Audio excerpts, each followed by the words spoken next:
Hello, नमस्कार दोस्तों। Paper है आज है हिस्ट्री का।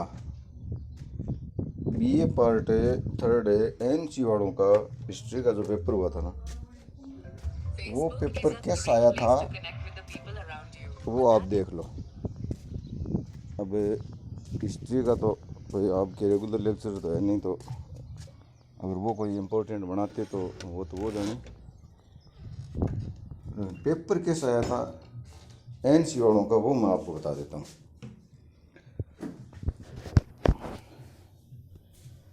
BA part third, NC examination 2022, history paper first, modern Indian history 1740 से 1956 एडी तक। अब ये तो वो है, कितने परसेंट करने वो तो आपको पता ही है। खंड ए में जो 10% आते हैं वो कौन से आए थे?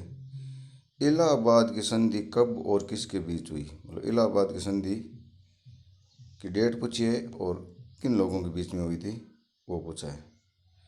फिर है बंगाल में द्वैत शासन के विषय में आप क्या जानते हैं?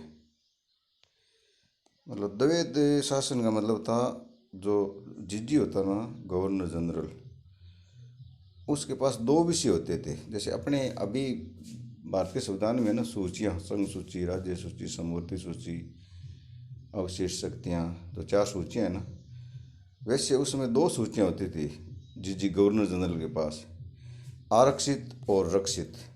यही द्वैत शासन था। फिर है बेसिन की संधि की मुख्य शर्तें क्या थी? 2-3 शर्तें देख लेना।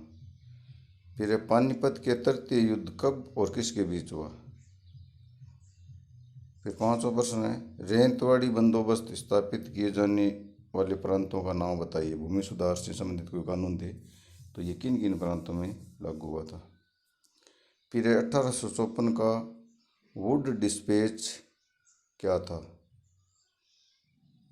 फिर है poverty and un British rule in India नामक पुस्तक के लेखक कौन थे?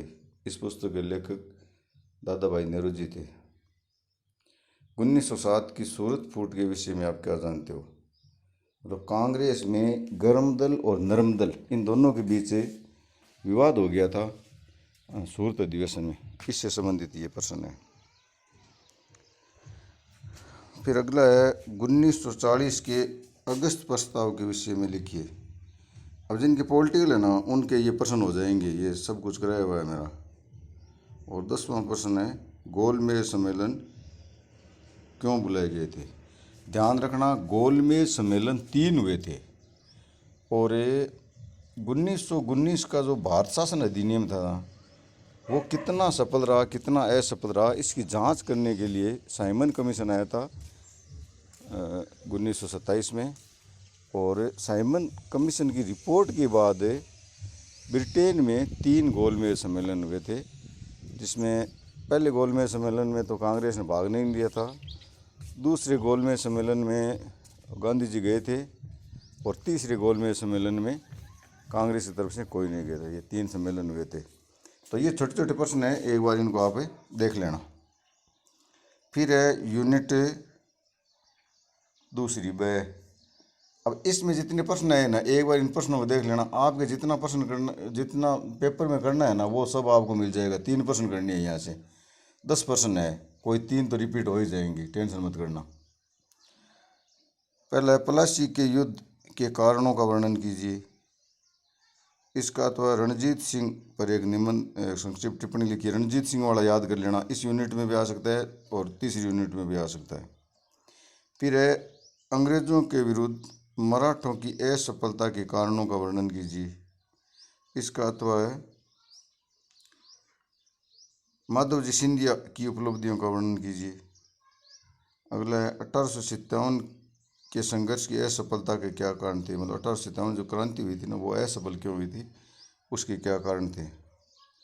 इसका तो है भारत में ब्रिटिश सर्वोच्च सत्ता के दौरान अंग्रेजी शिक्षा के प्रसार पर टिप्पणी लिखिए। अगला है धन के निष्कासन से आप क्या समझते हैं और इसके क्या परिणाम हुए? इसका तो है भारत पर ब्रिटिश शासन के आर्थिक प्रभावों की विवेचना कीजिए। और अंतिम में सेकंड यूनिट के प्रश्न है 1950 के भारतीय संविधान की मुख्य विशेषताओं का वर्णन कीजिए। अब ये तो पॉलिटिकल वालों का तो कोई दिक्कत ही नहीं। और इसका तो है कैबिनेट मिशन योजना पर एक संक्षिप्त टिप्पणी लिखिए। कैबिनेट मिशन योजना के अंतर्गत भारत में संविधान सभा का गठन हुआ था।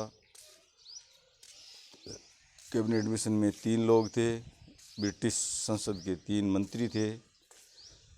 और कैबिनेट मिशन योजना के अनुसार 389 सदस्य संविधान सभा के लिए मनोनीत निर्वाचित हुए थे। और कैबिनेट मिशन योजना के अंतर्गत ही भारत का विभाजन हुआ था, भारत और पाकिस्तान बने थे। और कैबिनेट मिशन मतलब योजना के अंतर्गत ही भारत को स्वतंत्रता मिली थी, भारत का संविधान बना था। तो इसके बारे में आप देख लेना। अब लास्ट यूनिट में 5 प्रश्न है। अब आपको बताया आपको एक करना है 15 नंबर का। इन 5 में से एक तो रिपीट हो ही जाएगा, तो इन 5 प्रश्नों को आप एक बार ध्यान से देख लेना। भारत में 1772-73 ईस्वी के दौरान हुए प्रशासनिक परिवर्तनों पर एक लेख लिखिए।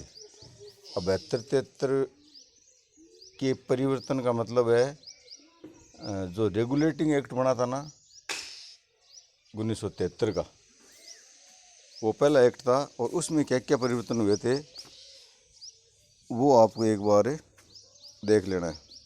इस पर तो मेरा एक वीडियो पड़ा, पहला जो वीडियो है ना, भारत शासन अधिनियम भारत रेगुलेटिंग एक्ट 1973, मेरा पहला जो वीडियो है ना वो इससे संबंधित ही है। 73 में ही पहला कानून अंग्रेज़ों ने पारित किया था। और यही प्रश्न पूछा है भारत में 72-73 के दौरान हुए प्रशासनिक परिवर्तनों पर एक निबंध लिखिए। फिर दूसरा प्रश्न है प्रथम आंग्ल मराठा युद्ध के कारणों और परिणामों की विवेचना कीजिए।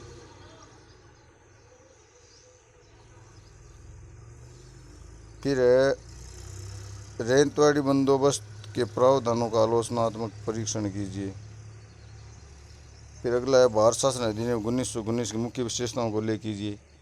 भारत शासन अधिनियम 1919 वाला भी मेरा एक वीडियो बनाया हुआ है, आप वो 27-28 जो वीडियो है ना उसमें भारत शासन अधिनियम 1919 में की क्या क्या विशेषताएं थी वो भी देख लेना। और अंतिम प्रश्न है भारत विभाजन के लिए कौन से तत्व उत्तरदायी थे, मतलब भारत का विभाजन किन कारणों से हुआ था, वो आपको कारण देखने हैं। अब देखो अब हिस्ट्री का लेक्चर तो मैं नहीं हूँ, लेकिन हिस्ट्री का पेपर एनसी वालों के ऐसा आया था। और मैं ये मान के चलता हूँ कि छोटे प्रश्न हो सकते हैं, 1-2 इधर उधर हो जाए, लेकिन सेकेंड यूनिट के 3 प्रश्न आप ये पेपर देख लेना एक बार, 3 प्रश्न आपको मिल जाएंगे और एक बड़ा वाला भी मिल जाएगा। अब मतलब इन सब पे मेरा वीडियो बनाया हुआ है। 1919 अधिनियम पूछा है तो हो सकता है इसमें 1935 पूछ ले, 1909 का पूछ ले। तो एक बार वो छोटे छोटे से वीडियो है 5-5, 7-7 मिनट के, ये एक बार उनको आप देख लेना और आपका पेपर ठीक तरीके से हो जाएगा। धन्यवाद दोस्तों।